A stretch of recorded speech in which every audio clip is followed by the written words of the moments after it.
حضرت اسماء بنت ابو بکر کی زندگی اور تنگی۔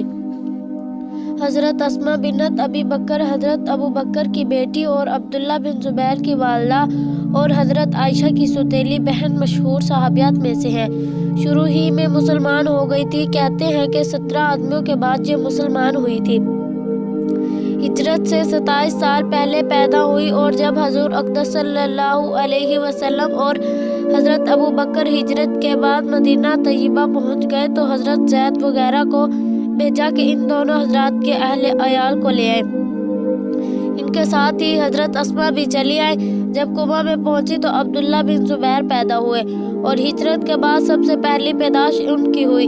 اس زمانہ کی عام غربت، تنگ و دستی، فقر و فاقہ مشہور و معروف ہے، اور اس کے ساتھ ہی اس زمانہ کی ہمت، جفاکشی، بہادری، جرأت ضرب المثل ہے۔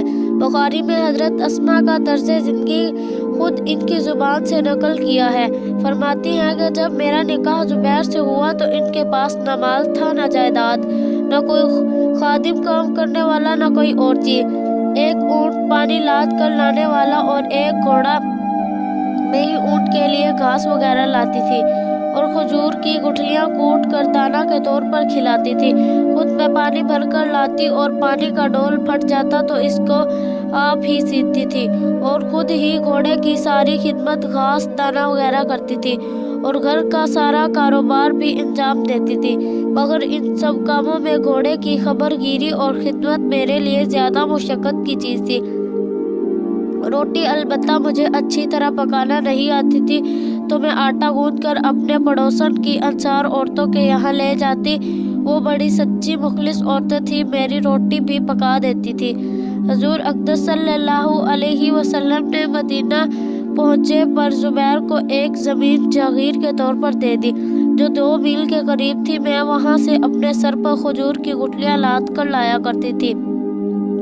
میں ایک مرتبہ اسی طرح آ رہی تھی اور گٹھڑی میرے سر پہ تھی۔ راستہ میں حضور اقدس صلی اللہ علیہ وسلم مل گئے، اونٹ پر تشریف لا رہے تھے، اور انصار کی ایک جماعت ساتھ تھی۔ حضور صلی اللہ علیہ وسلم نے مجھے دیکھ کر اونٹ ٹھہرایا اور اس سے بیٹھنے کا اشارہ کیا تاکہ میں اس پر سوار ہو جاؤں۔ مجھے مردوں کے ساتھ جاتے ہوئے شرم آئی، اور یہ بھی خیال آیا کہ زبیر کو غیرت بہت ہی زیادہ ہے، ان کو بھی یہ ناگوار ہوگا۔ حضور اقدس صلی اللہ علیہ وسلم میرے انداز سے سمجھ گئے کہ مجھے اس پر بیٹھتے ہوئے شرم آتی ہے۔ حضور تشریف لے گئے۔ میں گھر آئی اور زبیر کو قصہ سنایا کہ اس طرح حضور ملے اور یہ ارشاد فرمایا، مجھے شرم آئی اور تمہاری غیرت کا خیال بھی آیا۔